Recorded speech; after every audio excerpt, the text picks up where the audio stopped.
Oleh sebab itu, hai anak-anak, dengarkanlah aku, karena berbahagialah mereka yang memelihara jalan-jalanku.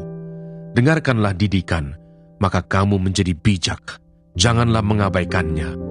Berbahagialah orang yang mendengarkan daku, yang setiap hari menunggu pada pintuku, yang menjaga tiang pintu gerbangku. Karena siapa mendapatkan aku, mendapatkan hidup, dan Tuhan berkenan akan dia. Tetapi siapa tidak mendapatkan aku, merugikan dirinya. Semua orang yang membenci aku, mencintai maut. Lalu katanya kepada mereka, jika seorang di antara kamu pada tengah malam pergi ke rumah seorang sahabatnya dan berkata kepadanya, Saudara, pinjamkanlah kepadaku 3 roti, sebab seorang sahabatku yang sedang berada dalam perjalanan singgah ke rumahku, dan aku tidak mempunyai apa-apa untuk dihidangkan kepadanya. Masakan ia yang di dalam rumah itu akan menjawab, Jangan mengganggu aku, pintu sudah tertutup dan aku serta anak-anakku sudah tidur. Aku tidak dapat bangun dan memberikannya kepada saudara. Aku berkata kepadamu, sekalipun ia tidak mau bangun dan memberikannya kepadanya, karena orang itu adalah sahabatnya. Namun karena sikapnya yang tidak malu itu, ia akan bangun juga dan memberikan kepadanya apa yang diperlukannya. Oleh karena itu aku berkata kepadamu, mintalah, maka akan diberikan kepadamu. Carilah, maka kamu akan mendapat. Ketoklah, maka pintu akan dibukakan bagimu. Karena setiap orang yang meminta, menerima, dan setiap orang yang mencari, mendapat, dan setiap orang yang mengetok, baginya pintu dibukakan. Bapa manakah di antara kamu jika anaknya minta ikan daripadanya, akan memberikan ular kepada anaknya itu ganti ikan? Atau jika ia minta telur, akan memberikan kepadanya kalajengking? Jadi jika kamu yang jahat tahu memberi pemberian yang baik kepada anak-anakmu, apalagi Bapamu yang di sorga, ia akan memberikan Roh Kudus kepada mereka yang meminta kepadanya. Yesus dan Beelzebul. Pada suatu kali Yesus mengusir dari suatu setan yang membisukan. Ketika setan itu keluar, orang bisu itu dapat berkata-kata. Maka heranlah orang banyak, tetapi ada di antara mereka yang berkata, ia mengusir setan dengan kuasa Beelzebul, penghulu setan. Ada pula yang meminta suatu tanda dari surga kepadanya untuk mencobai dia. Tetapi Yesus mengetahui pikiran mereka lalu berkata, setiap kerajaan yang terpecah-pecah pasti binasa, dan setiap rumah tangga yang terpecah-pecah pasti runtuh. Jikalau iblis itu juga terbagi-bagi dan melawan dirinya sendiri, bagaimanakah kerajaannya dapat bertahan? Sebab kamu berkata bahwa aku mengusir setan dengan kuasa Beelzebul. Jadi jika aku mengusir setan dengan kuasa Beelzebul, dengan kuasa apakah pengikut-pengikutmu mengusirnya? Sebab itu merekalah yang akan menjadi hakimmu. Tetapi jika aku mengusir setan dengan kuasa Allah, maka sesungguhnya kerajaan Allah sudah datang kepadamu. Apabila seorang yang kuat dan yang lengkap bersenjata menjaga rumahnya sendiri, maka amanlah segala miliknya. Tetapi jika seorang yang lebih kuat daripadanya menyerang dan mengalahkannya, maka orang itu akan merampas perlengkapan senjata yang diandalkannya dan akan membagi-bagikan rampasannya. Siapa tidak bersama aku, ia melawan aku. Dan siapa tidak mengumpulkan bersama aku, ia mencerai-beraikan. Kembalinya roh jahat. Apabila roh jahat keluar dari manusia, ia pun mengembara ke tempat-tempat yang tandus, mencari perhentian, dan karena ia tidak mendapatkannya, ia berkata, aku akan kembali ke rumah yang telah kutinggalkan itu. Maka pergilah ia dan mendapati rumah itu bersih tersapu dan rapi teratur. Lalu ia keluar dan mengajak 7 roh lain yang lebih jahat daripadanya. Dan mereka masuk dan berdiam di situ. Maka akhirnya keadaan orang itu lebih buruk daripada keadaannya semula. Siapa yang berbahagia? Ketika Yesus masih berbicara, berserulah seorang perempuan dari antara orang banyak dan berkata kepadanya, berbahagialah ibu yang telah mengandung engkau dan susu yang telah menyusui engkau. Tetapi ia berkata, yang berbahagia ialah mereka yang mendengarkan firman Allah dan yang memeliharanya. Tanda Yunus. Ketika orang banyak mengerumuninya, berkatalah Yesus, angkatan ini adalah angkatan yang jahat. Mereka menghendaki suatu tanda, tetapi kepada mereka tidak akan diberikan tanda selain tanda Nabi Yunus. Sebab seperti Yunus menjadi tanda untuk orang-orang Niniwe, demikian pula lah Anak Manusia akan menjadi tanda untuk angkatan ini. Pada waktu penghakiman, ratu dari selatan itu akan bangkit bersama orang dari angkatan ini, dan ia akan menghukum mereka. Sebab ratu ini datang dari ujung bumi untuk mendengarkan hikmat Salomo, dan sesungguhnya yang ada di sini lebih daripada Salomo. Pada waktu penghakiman, orang-orang Ninive akan bangkit bersama angkatan ini, dan mereka akan menghukumnya. Sebab orang-orang Ninive itu bertobat waktu mereka mendengarkan pemberitaan Yunus, dan sesungguhnya yang ada di sini lebih daripada Yunus. Hati-hatilah sekali, sebab kamu tidak melihat sesuatu rupa pada hari Tuhan berfirman kepadamu di Horeb dari tengah-tengah api, supaya jangan kamu berlaku busuk dengan membuat bagimu patung yang menyerupai berhala apapun, yang berbentuk laki-laki atau perempuan, yang berbentuk binatang yang di bumi, atau berbentuk burung bersayap yang terbang di udara, atau berbentuk binatang yang merayap di muka bumi, atau berbentuk ikan yang ada di dalam air di bawah bumi. Dan juga supaya jangan engkau mengarahkan matamu ke langit, sehingga apabila engkau melihat matahari, bulan dan bintang, segenap tentara langit, engkau disesatkan untuk sujud menyembah dan beribadah kepada sekaliannya itu, yang justru diberikan Tuhan Allahmu kepada segala bangsa di seluruh kolong langit sebagai bagian mereka. Sedangkan Tuhan telah mengambil kamu dan membawa kamu keluar dari dapur peleburan besi dari Mesir untuk menjadi umat miliknya sendiri, seperti yang terjadi sekarang ini. Tetapi Tuhan menjadi murka terhadap aku oleh karena kamu, dan ia bersumpah bahwa aku tidak akan menyeberangi sungai Yordan dan tidak akan masuk ke dalam negeri yang baik yang diberikan Tuhan Allahmu kepadamu menjadi milik pusakamu. Sebab aku akan mati di negeri ini dan tidak akan menyeberangi sungai Yordan, tetapi kamu akan menyeberanginya dan menduduki negeri yang baik itu. Hati-hatilah, supaya jangan kamu melupakan perjanjian Tuhan Allahmu yang telah diikatnya dengan kamu, dan membuat bagimu patung yang menyerupai apapun yang oleh Tuhan Allahmu dilarang kau perbuat. Sebab Tuhan Allahmu adalah api yang menghanguskan, Allah yang cemburu. Apabila kamu beranak cucu, dan kamu telah tua di negeri itu, lalu kamu berlaku busuk dengan membuat patung yang menyerupai apapun juga, dan melakukan apa yang jahat di mata Tuhan Allahmu, sehingga kamu menimbulkan sakit hatinya, maka aku memanggil langit dan bumi menjadi saksi terhadap kamu pada hari ini, bahwa pastilah kamu habis binasa dengan segera dari negeri kemana kamu menyeberangi sungai Yordan untuk mendudukinya. Tidak akan lanjut umurmu di sana, tetapi pastilah kamu punah. Tuhan akan menyerahkan kamu di antara bangsa-bangsa, dan hanya dengan jumlah yang sedikit kamu akan tinggal di antara bangsa-bangsa, kemana Tuhan akan menyingkirkan kamu.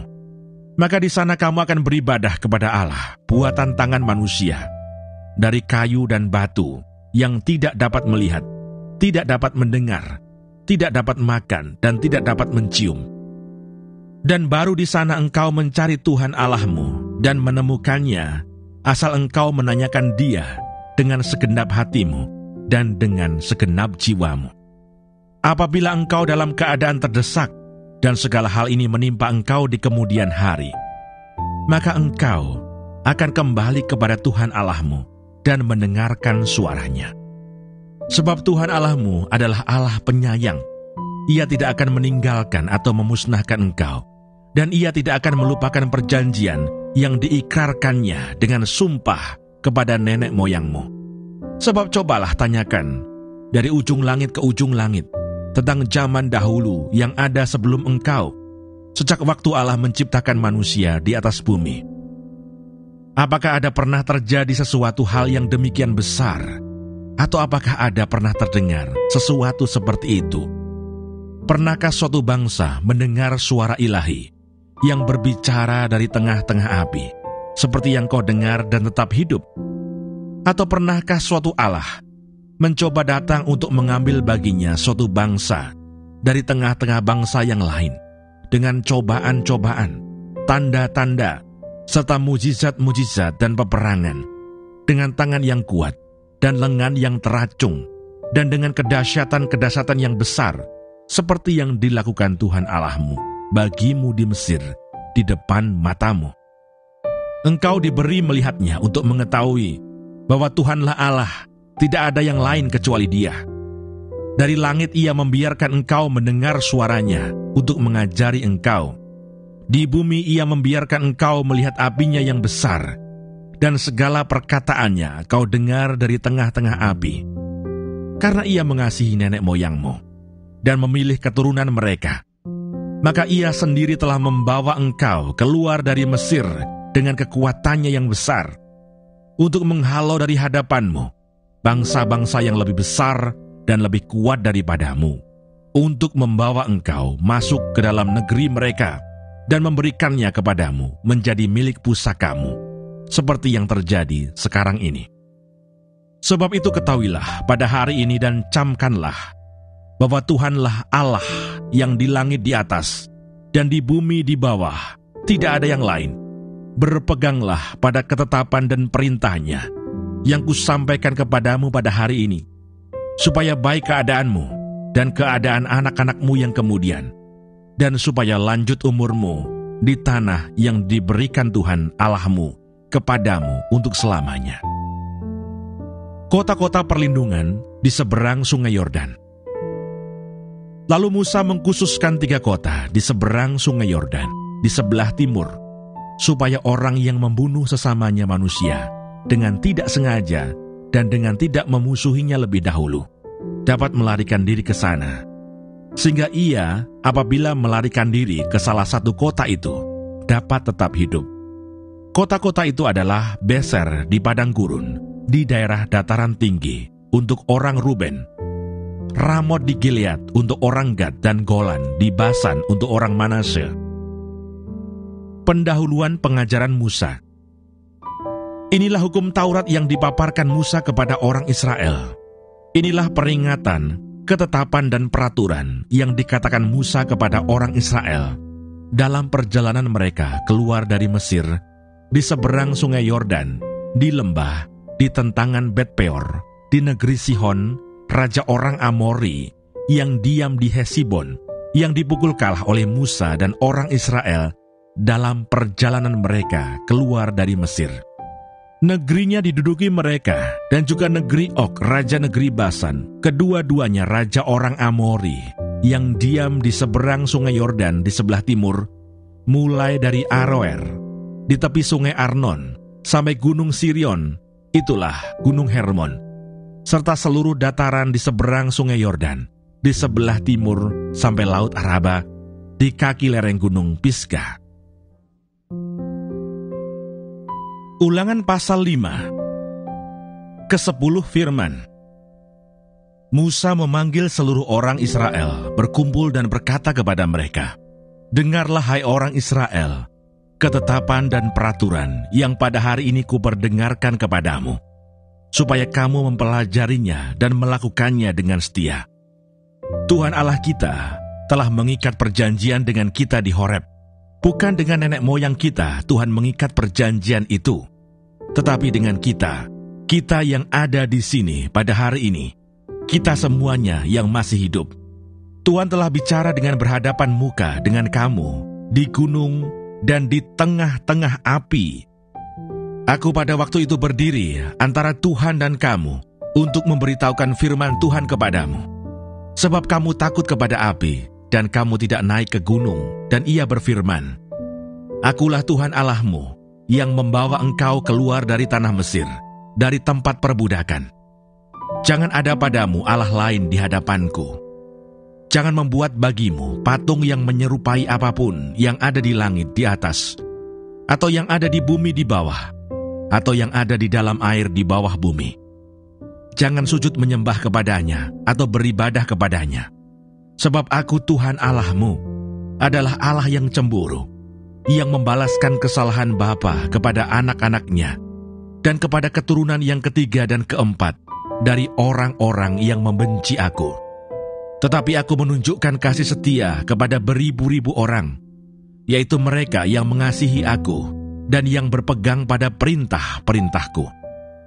Jangan menyebut nama Tuhan Allahmu dengan sembarangan, sebab Tuhan akan memandang bersalah orang yang menyebut nama-Nya dengan sembarangan.